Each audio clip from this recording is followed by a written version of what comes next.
Hello and good afternoon. My name is Bernard Mwanza with the news updates at 2.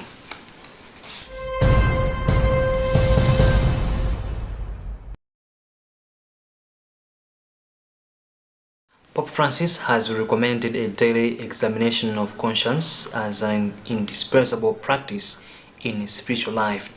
An examination of conscience is a prayerful reflection on one's thoughts, words and deeds that helps to identify moments of sin and ask for God's mercy. This daily examination can be an invitation to learn from our experiences and not to continue to repeat the same mistakes, the Pope said. Speaking at his general audience earlier today, the Holy Father said that the devil's temptation starts from what is most dear to us and then little by little reels us in. Pope Francis' advice was part of his 10th catechesis in a weekly series on spiritual discernment, which he began at the end of August. The Pope noted that prayer during the day should not be viewed as a way to avoid a job or task that needs to be done, as in every time he has having to do the dishes or clean the house, he have a strong urge to pray.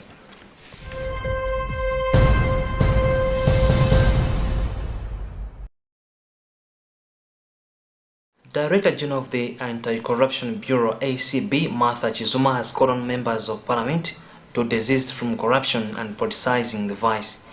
Chizuma says corruption does not only affect the legislators' political party members, but also their constituents. Speaking earlier today during the Parliament and Corruption Open Day in Lilongwe, Chizuma said it is disheartening to note that MPs and cabinet ministers have been the main culprits.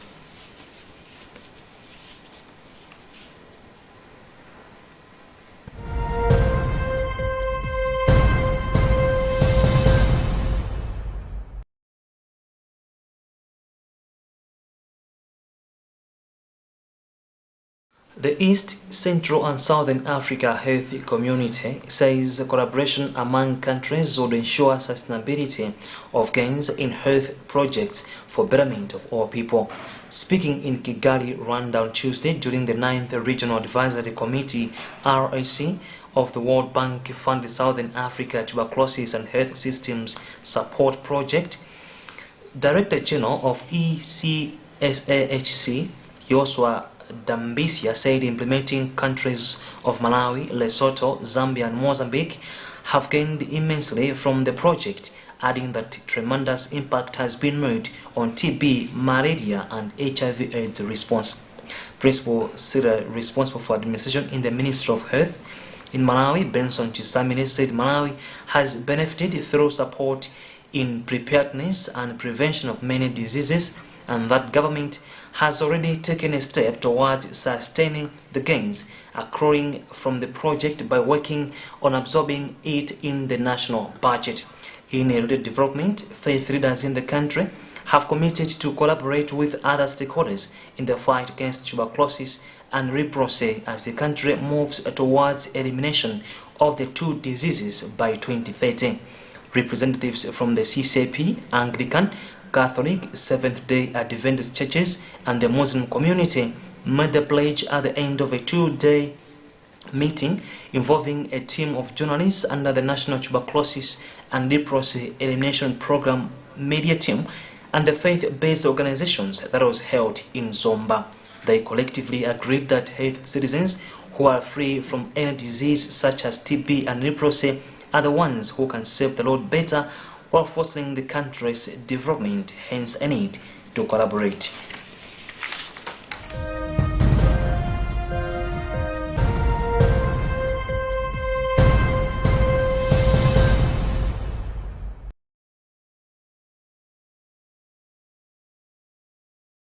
The University of Malawi has ordered each student to pay 3,831 kwacha towards damages and costs that were incurred during vigils which students held recently against the academic calendar. University's acting registrar, Mary Wasili, has indicated that they will reopen the institution of higher learning on December 4th this year for continuation of the first semester of 2022-2023, which was abruptly discontinued due to the protests.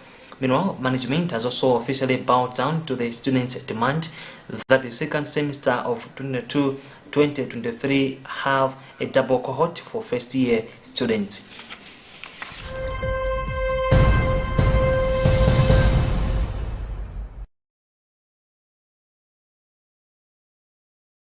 And in other news, the first shipment of Russian fertilizer bound for Africa has left the Netherlands after days of wrangling to ensure it was not snagged by Western sanctions.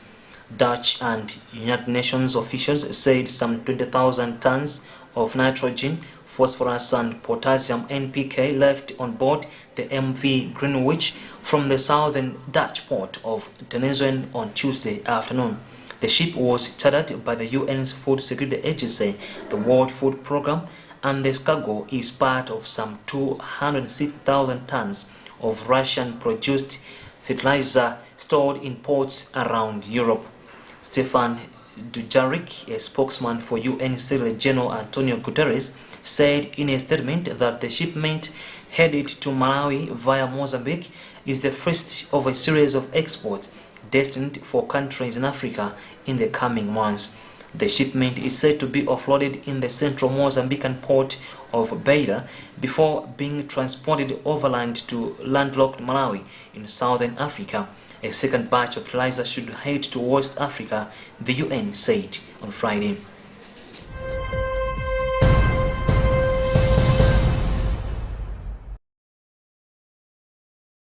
That's the news for now. You were with me, Bernard Manza. Good afternoon.